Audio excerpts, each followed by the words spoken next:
Welcome back to Umphang, Thailand. Umphang is a small town about 170 kilometers south of Mae Sot here in Thailand. I drove down here on a scooter a few days ago and I've been hanging out here ever since.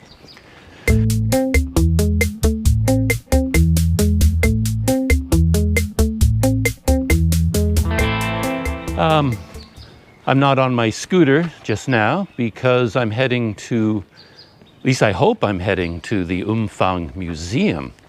I rode out to a cave yesterday, and on my way there or on the way back, I can't remember which, I spotted a building that had a sign in English that said museum on it.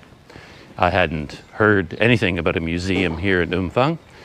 And I made a mental note to stop and check the place out to see whether it was actually open or what its opening hours were. But I forgot to do that. Anyway, I'm just taking a chance and I'm walking to the museum, or where I remember the museum was located. And just going to check it out. Hopefully it's open and open to the public. Find out in a few minutes. I'm really enjoying my time here. I just find Umphang to be quite a pleasant town. Very small, narrow streets, kind of quaint, and whoa, look at him. That is a big dog. Come here. Nope. I'm surprised he actually ran out onto the street after me. Oh boy. He set off all the neighborhood dogs. It's funny how my issue with the dogs in Mae Sot continues all the way down to Umphang.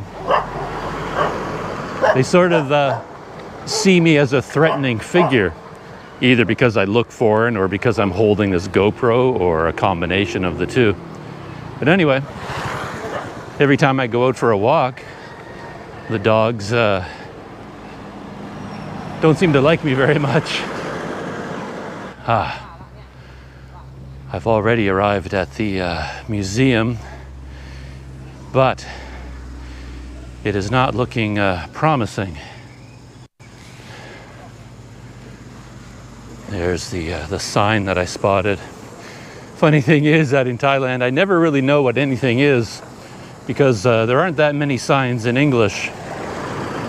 So normally all I would see is this big sign in Thai, and I would have no idea what this building is. But then down at the bottom, they actually have a sign in English, Umphang Museum. And that's what caught my eye.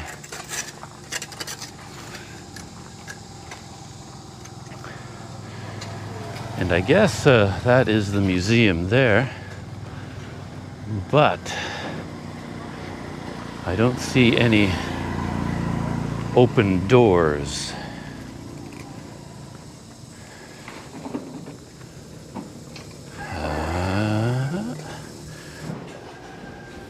The doors are closed and locked, but maybe I can peek inside.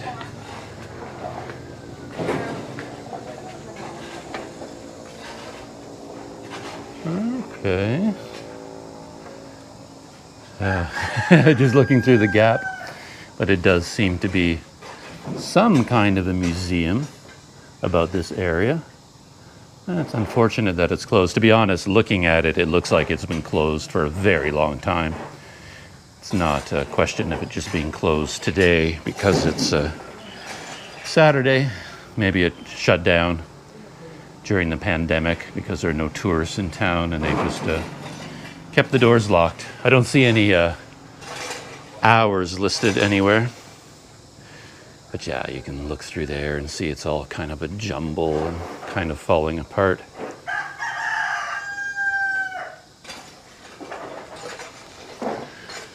So my guess is that it's not open today and it won't be open tomorrow or anytime soon.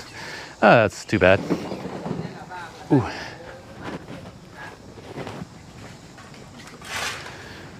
So I think I'm going to walk back into town, look for a coffee shop to start my day. So I stopped off at the coffee shop that I showed in a video the other day, the one that's connected with the souvenir store and the restaurant.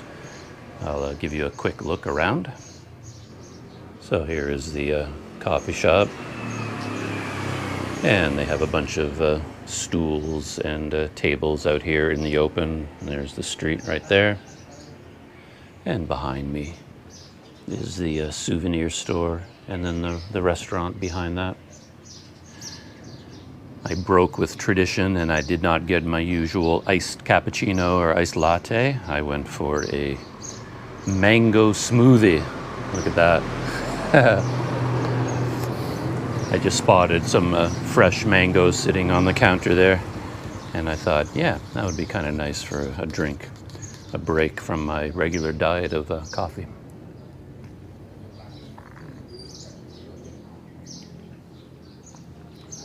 Yeah, it's nice. Not overly sweet, so the flavor of the mango really has a chance to come through.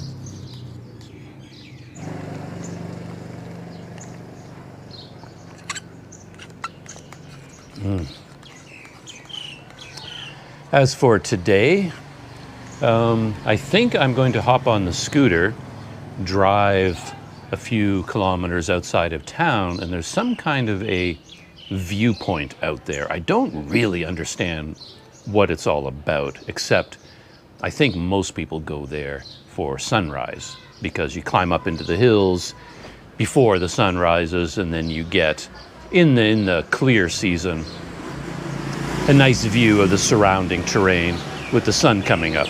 At least when you look on Google Maps for this place, all the photos are basically sunrise photos. Of course, sunrise was long ago, and I'm not going there for sunrise, but just as a place to go, you know, kind of a destination to drive a different direction out of Umphang. And then I think you park your scooter at the side of the highway, and then you climb a short distance up onto a hill. And from what I read, this hill is a bit special because it's sort of barren, rocky and limestone kind of terrain. And in certain times of the year, a lot of flowers grow up there. So people go there to see the sunrise and to see the flowers. I'm going to go there. I won't see the sunrise, of course, and I probably won't see any flowers either. But, you know, sounds like an interesting destination for the day. An excuse to get on the scooter and to head out exploring a little bit.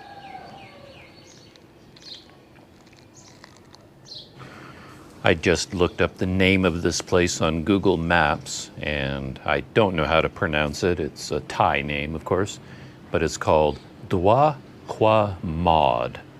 Doihuamod. And I don't know if the GoPro will show the name there, but there it is. And it's about, I would say, 10 kilometers outside of Umphang.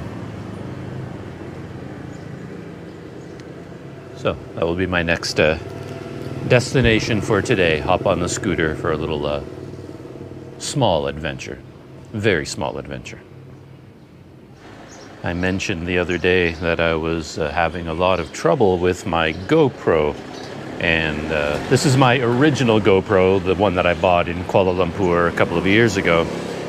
And it has slowly been behaving oddly, doing really weird things, especially when it comes to power, I find.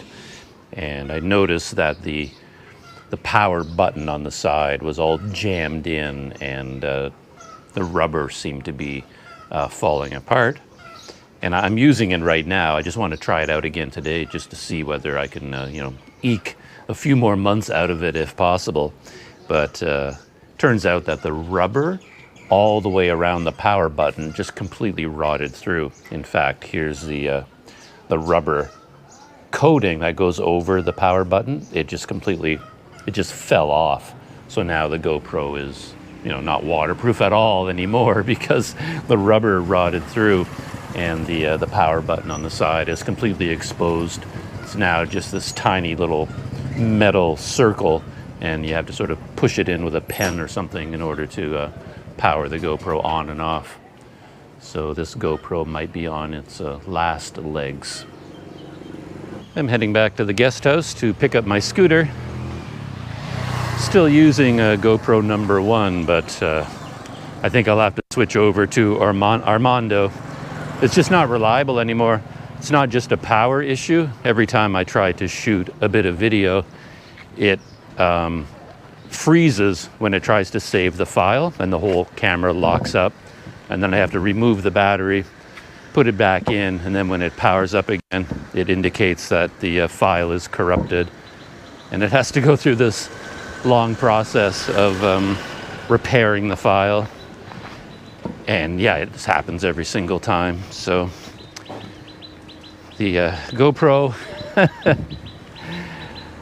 is struggling.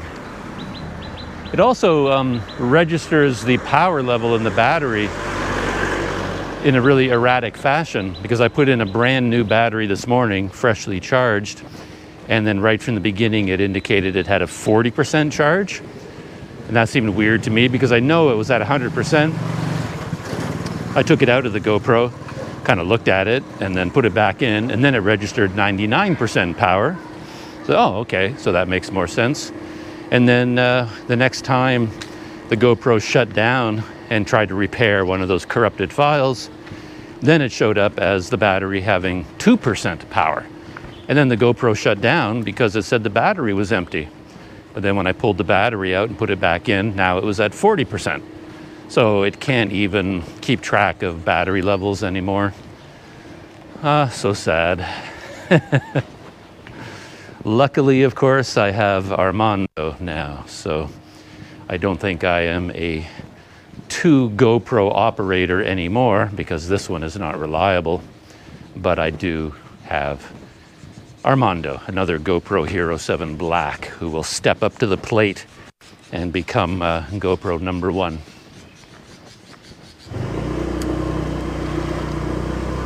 And we are off, heading towards the lookout point.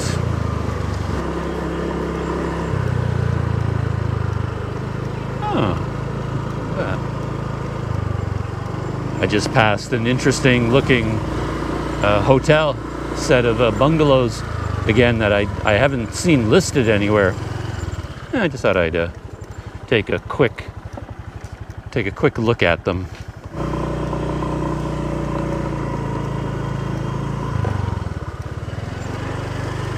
There it is there, just down on the left.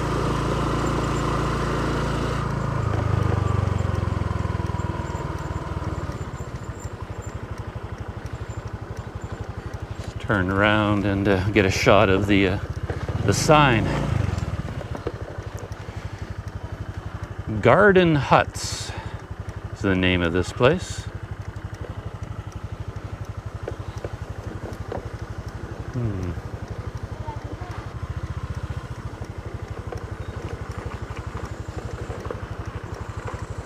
Here are the grounds of this place. Yeah, very nicely put together. Wow, looks like they have quite a large building there. 3 stories, lots of different rooms. And then back here, those are very cute looking bungalows, those 2 twin ones side by side. Yeah, it's quite nice. Oh, look at that. Over here on the this direction, another set of bungalows all connected with a wooden walkway.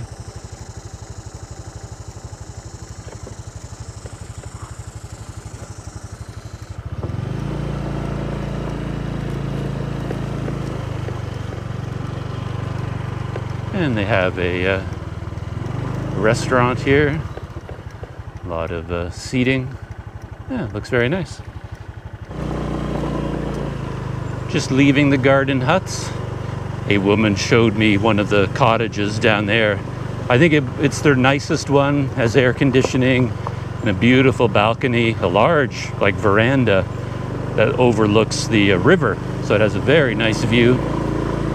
And inside, you know, the room and the bungalow itself is pretty standard. It's nice. I mean, it's not luxurious or anything like that, but everything you could want is there. Very similar to the place where I'm staying, in fact, in terms of the bed and the furniture and the bathroom, stuff like that. Just that the setting is really nice. And that really nice bungalow, she said, cost 600 baht per night. And the other ones, set away from the river, didn't have air conditioning, if I understood her correctly, and they cost 400 baht a night. Actually, I didn't realize there were so many places to stay here. I'm passing a whole bunch more all of a sudden.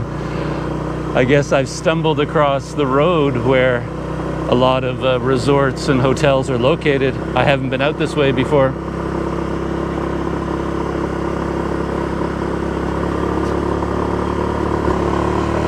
We're back on the road, heading towards the Viewpoint.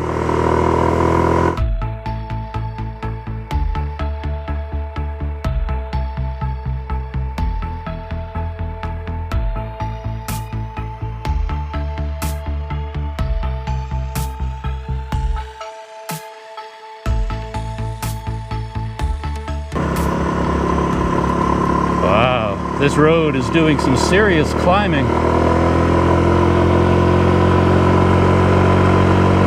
Maybe that's why this viewpoint is so much a viewpoint. You don't actually have to hike up to the viewpoint, but the road itself takes you quite high up. I can feel my ears popping as we climb up.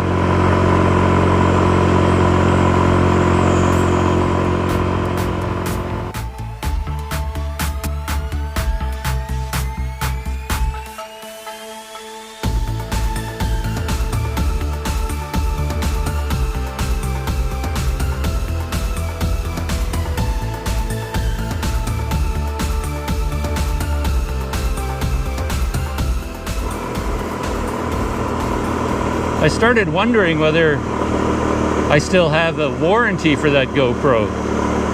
It's unlikely. How long does a warranty last?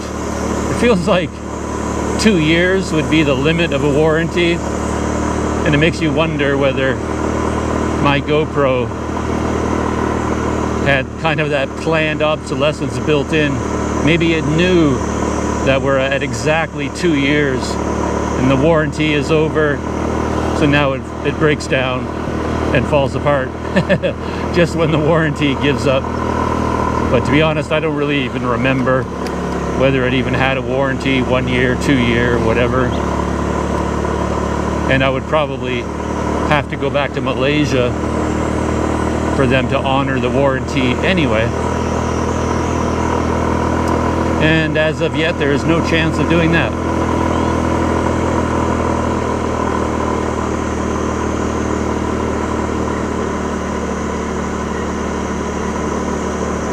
I feel pretty certain that the reason the GoPro died so soon is the heat.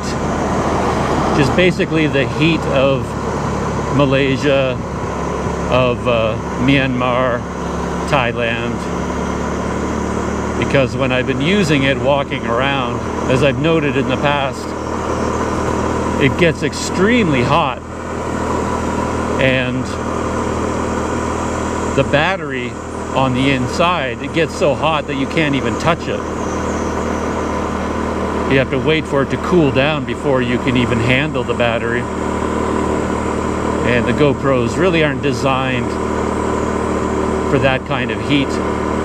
And I think the heat and the humidity and the being out in the sun so much eventually degrades the rubber and cooked the rubber started to rot, and all the electronics on the inside just basically wore out from overheating.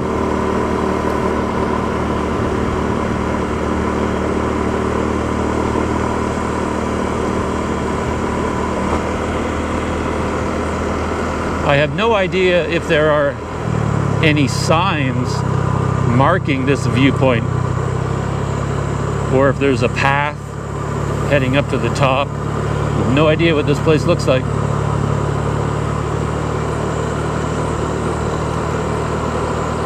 Should almost be there. 1 or 2 more kilometers, I think.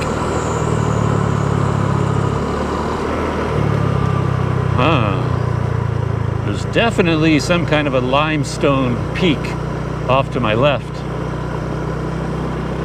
I'm guessing that's where I'm heading.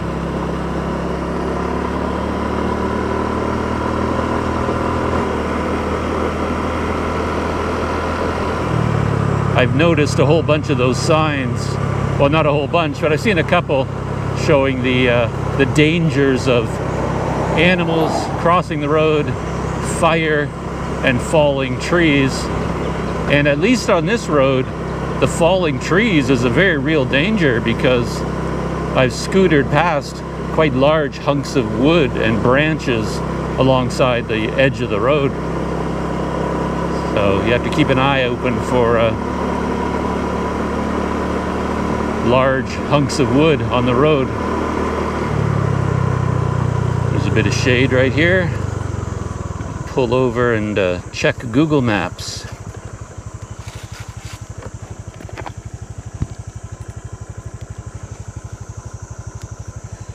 I have the power to know where I am at any point. Oh, still got a ways to go, maybe another kilometer. Oh, there's 2 viewpoints. I didn't even... Whoa. Actually, I saw a sign back there, some sort of a road sign. I was busy babbling, so I didn't really pay any attention to it. I wonder if that road sign is telling me that that's a viewpoint up there. As I said, I actually noticed 2 viewpoints on Google Maps.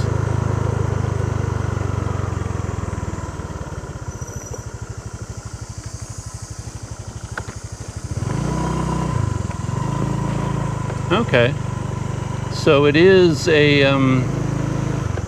road sign for where I want to go. Dwa Hua Mot. Let me spin the GoPro around. And I don't know if you can see it or not, but there's the sign. But it just has an arrow pointing ahead. It doesn't indicate how far ahead. But just a short distance up from that sign, there's this place. Right here. And off at the side there, you can see, I think that is Dwa Hua Mot. I think that's where I'm going, climbing up to the top of that. And maybe I could get there from here, or someplace further down the road. So I think I'm going to drive up the road and see if there's a more obvious place to begin. Oh, GoPro is not horizontal, not level. I think that's better. Here we go. Okay.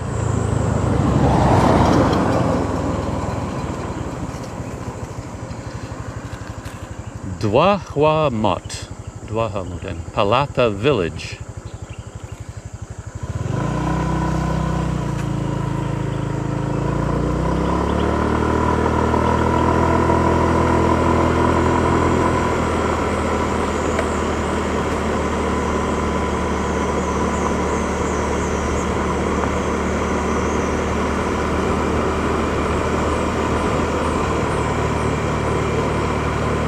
A scenic area up ahead.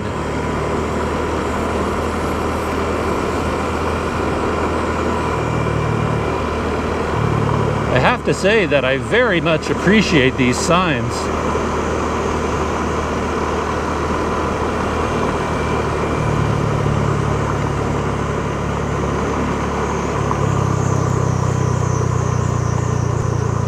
Oh, Though, it is interesting though that in my history with signs, they do tend to fall apart at the last minute. So I just passed a whole bunch of signs saying Droit Hua Mot directly ahead, but then at the exact place where I think I'm supposed to turn left, there's no longer any signs. There's this sign, but I don't know what it's saying. So I don't know if this is actually Droit Hua Mot down this road, or whether it's still a little bit further ahead.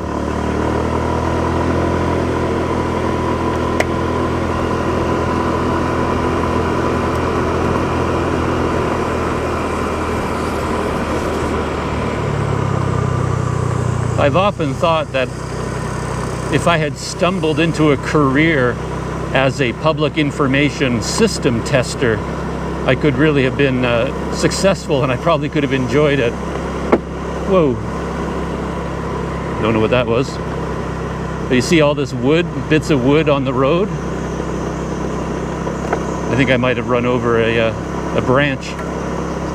But every time I go to an airport, for example, I can't help but look at all the signs analytically and try to figure out whether it's easy or difficult. Whoa, like look at this branch right across the road.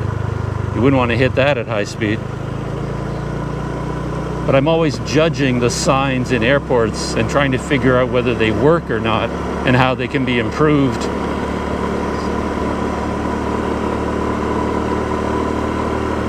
Well, I'm thinking that really was the entrance to Droit Hua Mot Viewpoint.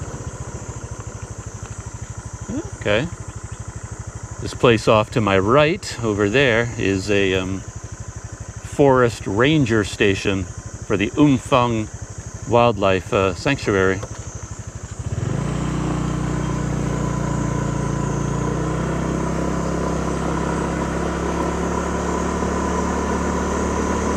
Well, I'm going to go just a little bit further ahead, but I think I have to turn around.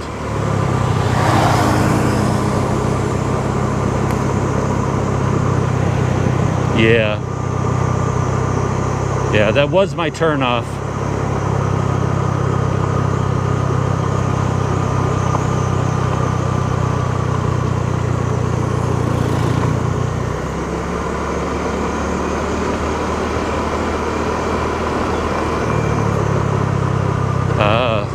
I was just thinking that all these branches on the road is probably the result of those storms that came through. I mentioned the big storms that hit at 3 or 4 o'clock in the afternoon 2 days in a row when I first got here. And I'll bet you the high wind in those storms, that's what resulted in all these branches falling. And they just haven't been cleared away yet. And I think this sign here is for the ranger station. And as you can see, there's one more sign up here pointing back, saying this way to the scenic viewpoint. So I definitely overshot it.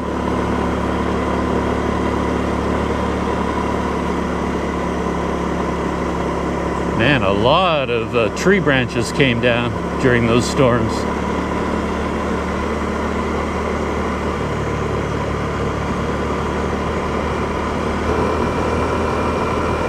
Ah, okay.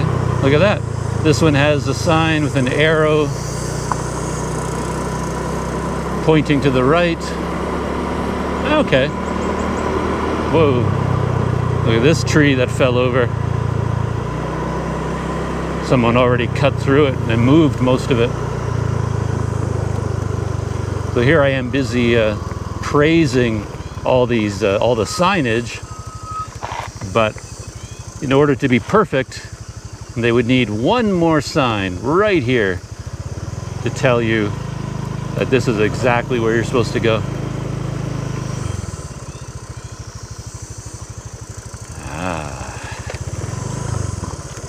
Into the woods.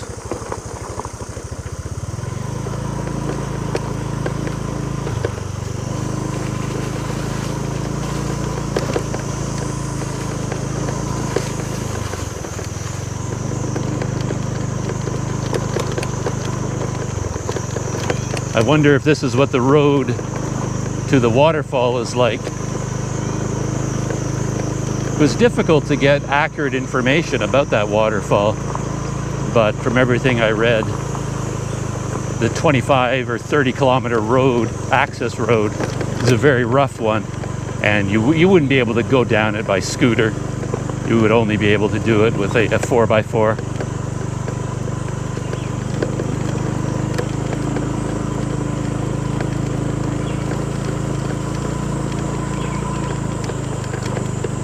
And this is actually pretty easy on a scooter, but you wouldn't want to do this for 30 kilometers, that's for sure.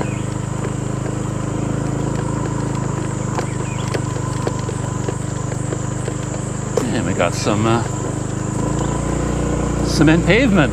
Oh, now we're cooking with gas.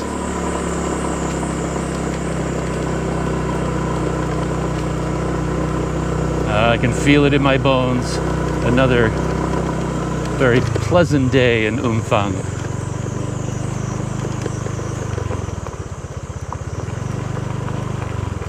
As I said, my cave adventure from yesterday was quite a pleasant surprise.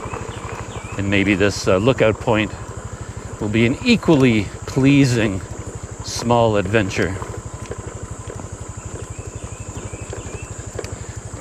I was actually thinking about the name Small Adventures as a new name for my online identity, you know, across YouTube and a website and Instagram, since the Cycling Canadian does not make a lot of sense when I never actually ride a bike anywhere. And I keep using the phrase small adventure. I think that's my my tendency to understate everything in my mind. It's like, okay, yesterday I went on a small cave adventure. Today is a small scooter adventure. Everything is a small something adventure. Just noticed I was saying small adventures so frequently. Oh, what is going on here?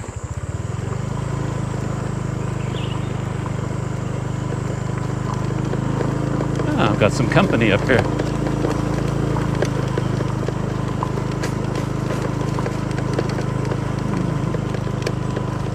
Hello. I think this is the end of the road, and I imagine that hill just ahead of me is the viewpoint.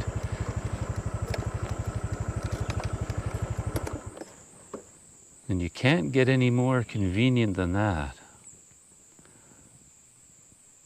Wow, just looking off to my left, and already I can see that the view would be quite nice if the air was clear. So I guess I'm kind of here at the wrong time of year, the hot season with the hazy skies.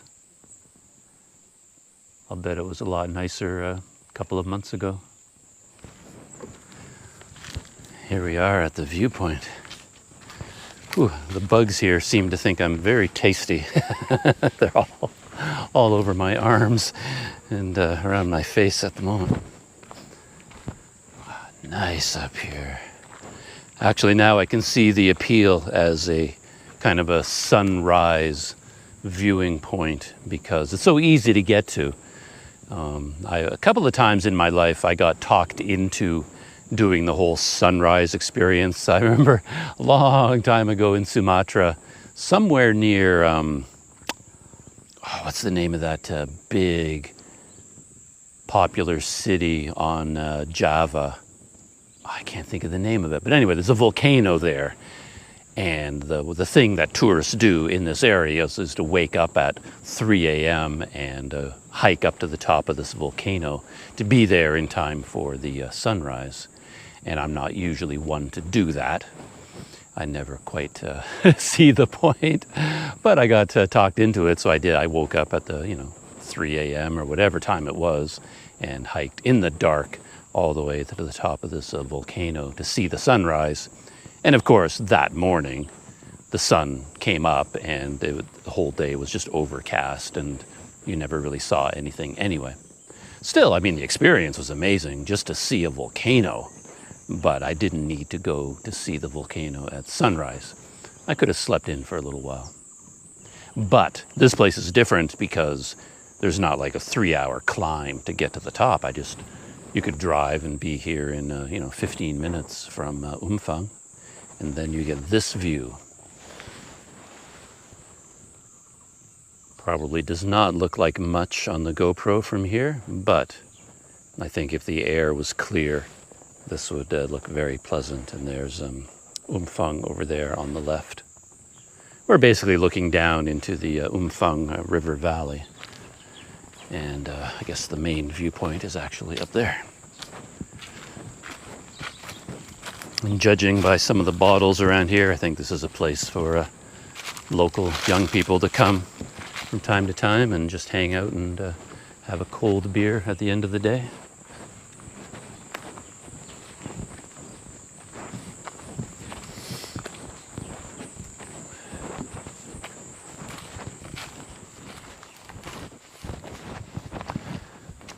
Yeah, it looks like from up here you're going to get a view into the river valley in that direction, and you get to see the scenery in that direction as well.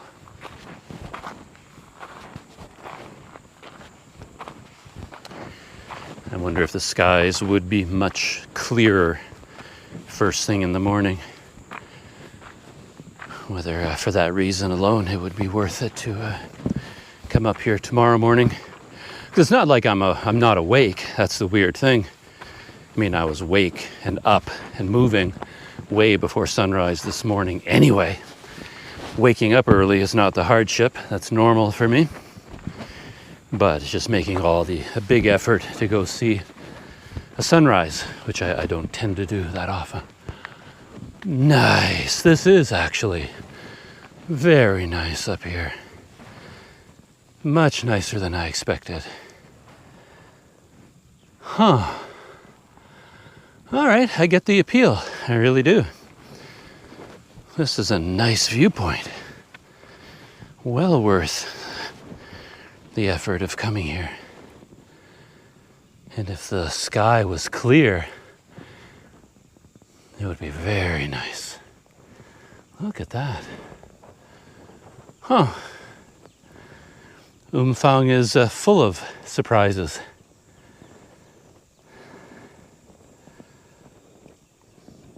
Again, this is just like the cave. This place is something that never came up. No one ever said, "Oh, you're going to Umphang, you got to go up to that viewpoint." No one ever mentioned this viewpoint. And the key to this viewpoint is, the view is nice, but it's kind of the combination of how easy it was to get here. This is a lot of view to get for very little effort. So kind of like that cave from yesterday that, maybe if you had to drive 5 hours to get to that cave, you might think, maybe it's not worth it, but it's just right there practically in the middle of town. So that's very interesting attraction. So there's more to Umphang than just the highest waterfall in Thailand.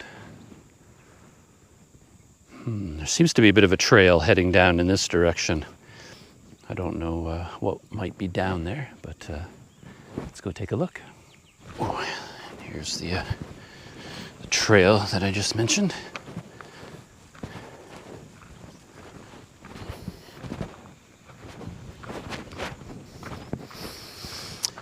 When I read about this place, I got the impression that the hills were much barer than this. Like I thought it was kind of like a big expanse of exposed rock and no greenery at all. But it's not quite as exposed as I thought it would be. You can see some areas down there where it's just sort of a rounded, flat surface of exposed rock and gravel. There's not a whole lot of trees growing there, but It's just not quite as rocky as I expected. I'm being very careful just because this rock is very loose. I can see sliding a little bit.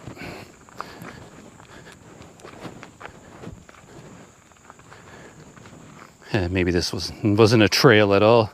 Maybe it's just sort of a spot that was dug by rainwater. Oh.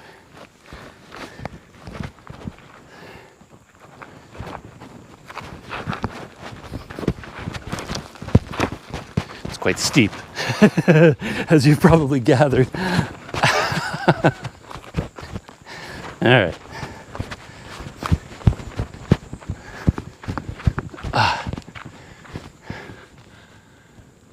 Just looking back, that's the little slope that I just came down. One thing I've noticed is that the field of view on the GoPro, for some reason, it doesn't really capture how steep things are. So whenever I'm climbing up or down a little hillside, I'll say something about how steep it is. And then when I look at the video later, it doesn't look steep at all. So it's like, what the heck were you talking about? But there's something about the perspective that the GoPro gives. Doesn't always show how the land really looks.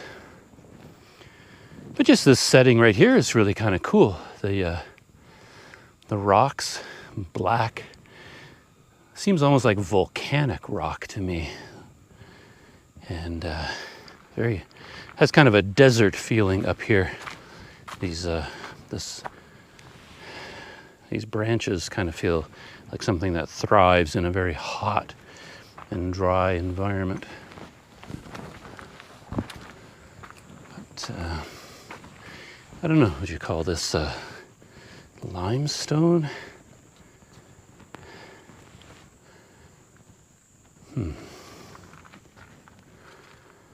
I don't exactly come to this experience with a degree in geology, so I don't know anything about rocks. No, it's just a very attractive spot, you know?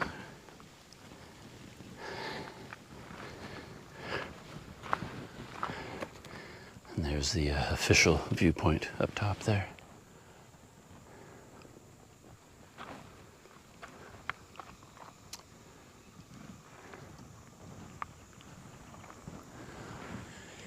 One of my regular travel gadgets that I carried for a long time in my life was a nice set of small but powerful binoculars. I think the set I had were Nikon, actually. This was a long time ago, these binoculars. And sometimes you think, you know, when you lift up your backpack and how heavy mine was in general, and you think, why am I carrying around binoculars? You know, why not get rid of this stuff and lighten the load? But I just found binoculars to be incredibly useful when you're traveling, especially if you're near the ocean and there's like expanses of water with boats and fishing villages and things. And you'd be standing in a location like this looking around, and binoculars really gave you a much nicer view. You could zoom in on things and see a lot more detail. And of course, at some point, those binoculars broke. I can't remember what happened. I think they just wore out. The focusing, mechanism to move the lenses, the in and out, just froze up solid, and the whole thing just fell to pieces. And I've always been thinking about replacing them, but I just never got around to it. It's a bit hazy right now. I don't know if binoculars would even help that much, but I was just thinking, viewpoint like this with binoculars, you could zoom in and see a lot more. Standing here talking about binoculars makes me think of that comment that someone left on one of my videos the other day. It was on a video from Myanmar, and the guy wondered in his comment, how in the world can this guy talk for so long all by himself? And the secret is, you just don't talk about very important things. You come to an amazing lookout point to absorb the scenery, and you talk about binoculars. You talk about whatever is on your mind, I guess.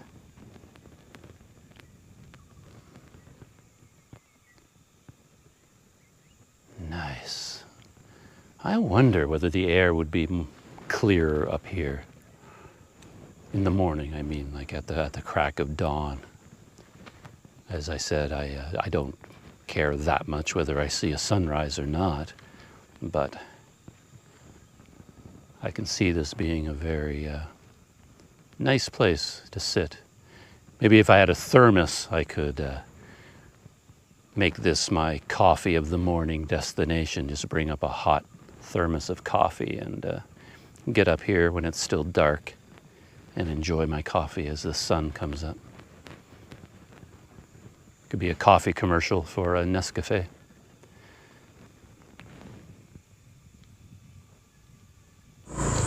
All right, just leaving the Viewpoint. Ooh.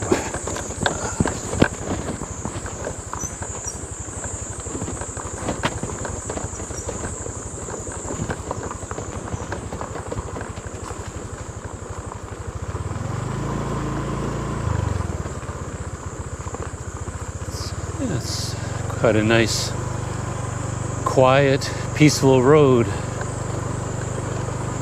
heading to this Viewpoint. Nicely shaded by all these trees too.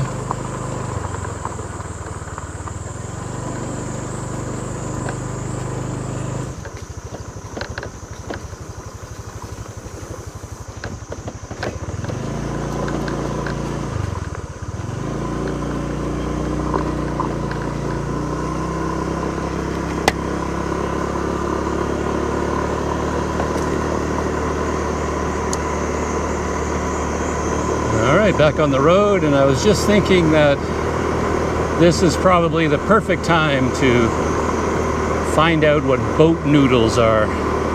If I head back to that restaurant with all the tourist souvenirs, and their specialty appears to be something called boat noodles.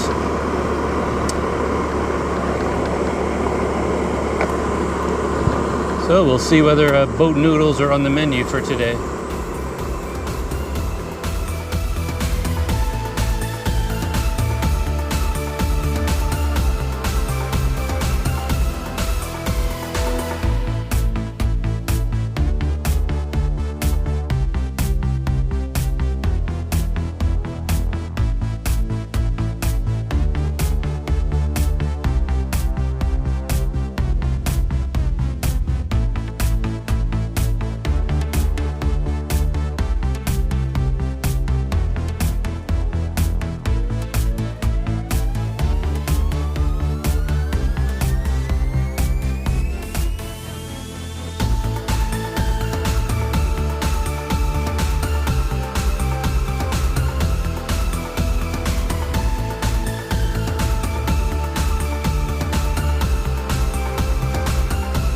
Made it back into town after my trip out to the Viewpoint, and I stopped for lunch at that the Sun. This is the Sun restaurant. This is the place with the coffee shop, all the souvenirs, and their specialty appears to be something called boat noodles. And I really have no idea what boat noodles are or what makes them special, but that's what I ordered. And they have two options on the menu: small and jumbo. There's no medium. So I was a bit worried about how big the jumbo would be, but I went for the jumbo, and that's what I got. I'll show it to you in a second.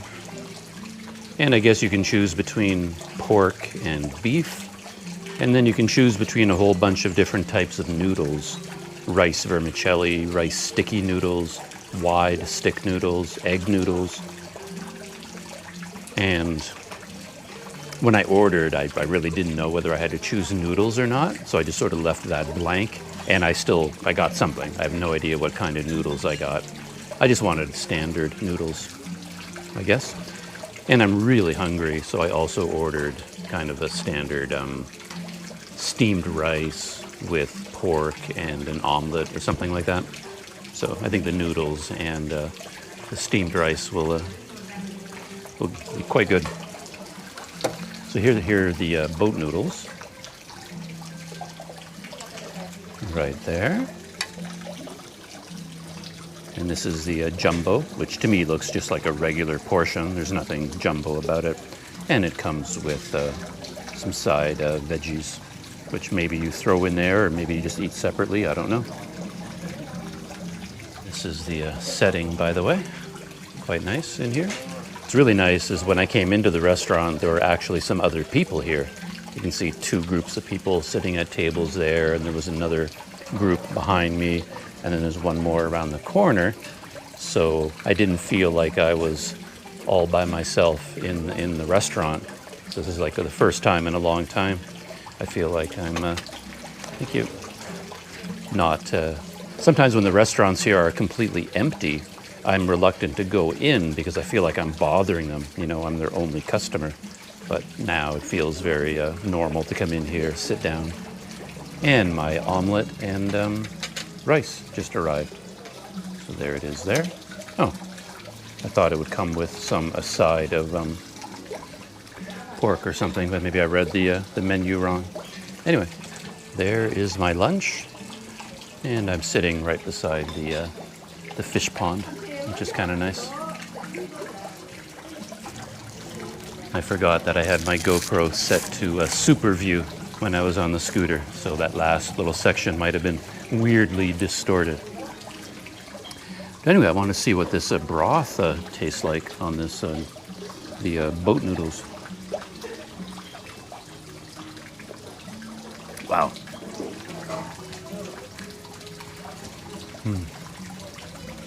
Very spicy and sweet. Spicy and sweet at the same time. Maybe it's a peanut flavor? Peanut sauce flavor, maybe?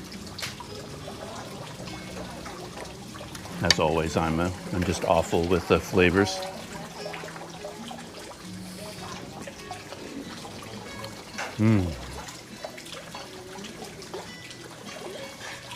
That's good. The pork is really tender, really nice.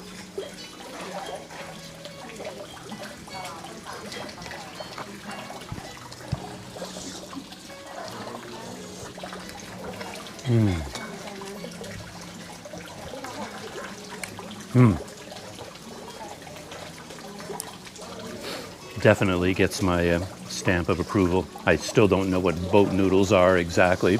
Is that a Thai dish or is it something they invented here? I don't really know. But I approve. Though I have to say, I'm so hungry right now that anything you put in front of me would taste delicious. This really does taste good. A lot of flavor.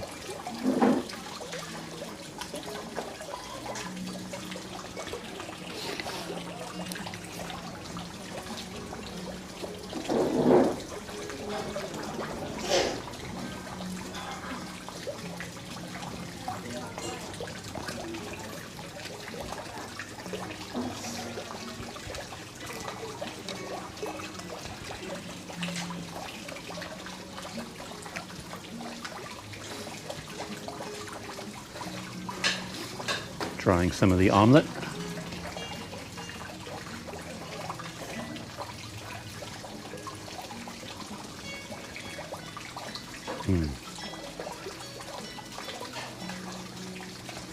Came with a few slices of a cucumber and kind of a tomato sauce, a ketchup sauce or something like that.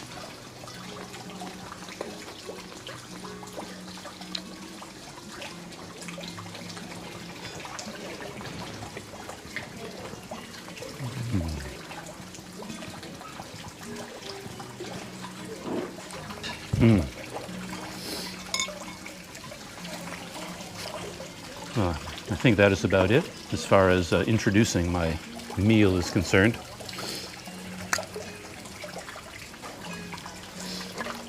They brought a cup of ice there, which is nice. So let that water get nice and cold. And then I'm just going to settle in and enjoy the rest of my lunch. Check in with you later on when lunch is done. That is it for my lunch. Really good bowl of noodles. As I said, really spicy, but sweet at the same time. Noodles were good. The pork was good. My omelet, kind of pork omelet with rice, was good. Garnishes. It's funny, when the dishes came to my table, I was trying to describe it.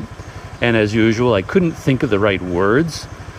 But there was like a plate of bean sprouts. But for the life of me, I couldn't remember the name bean sprouts. But anyway, there's bean sprouts and some other veggies and cucumber slices. And the whole meal with a bottle of water came to 90 baht. So what's that? A little bit less than $3 US. So yeah, good food, good atmosphere, good price. The place, I guess the restaurant part is just called The Sun. Yeah. Enjoyed that very much.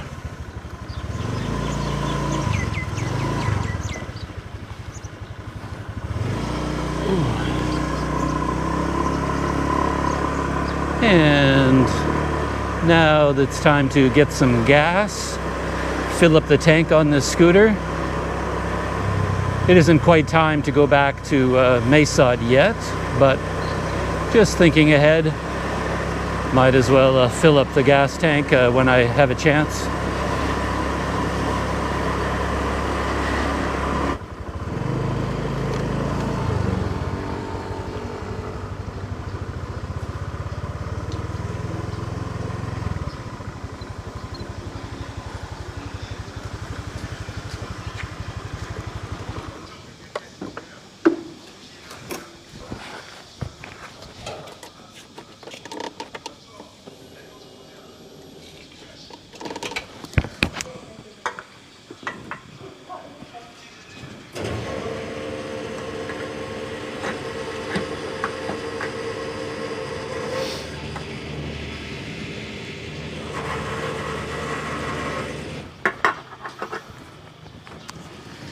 Thank you.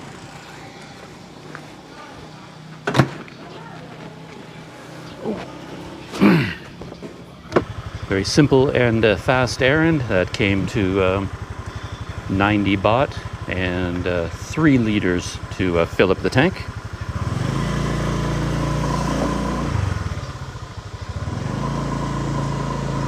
And I think that brings me to the end of this morning's adventures anyway. Going to head back to the guest house for a little bit, settle in, do some thinking about what comes next.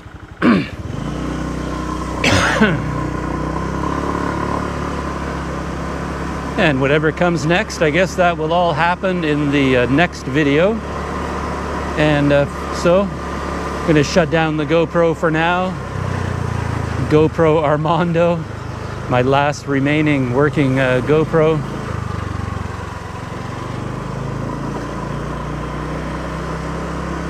And I will see you in the next video.